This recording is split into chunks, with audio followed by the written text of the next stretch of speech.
gorila tak, ale nesmím se dotknout barvy modrý a zelený.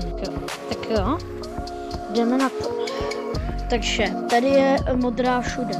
Čehož jsem se docela bál, tak doufám, že to přeskočí. To si děláš.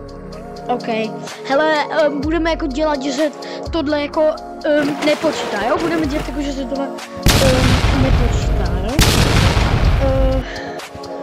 Tady to přeskočíme. Tak. Tady je zelená. Ale ona, tady vidíte, že má takový i jiný textury, kterých se můžu prostě dotýkat, jo? Takže neřešte. Takže zase nepište do komentářů, že to dělám, že zase tady nevím co, to dělám špatně nebo jako něco takového.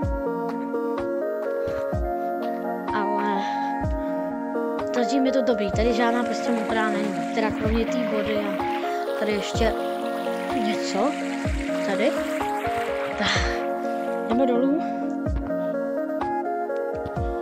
A tady je modrá, tady je voda. No, tak to uděláme takhle.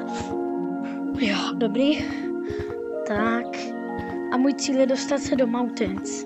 Takže jdeme tady, sem, tady, také.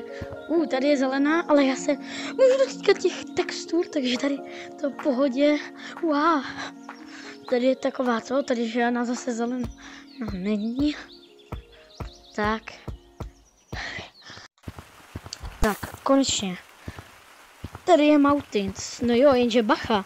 Tam bude, že jo, něco modrýho. Takže... musím se dotýkat těchto textur.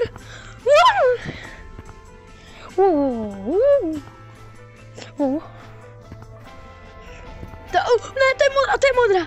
Takže... to je asi... Ne, to je modrá, to je modrá.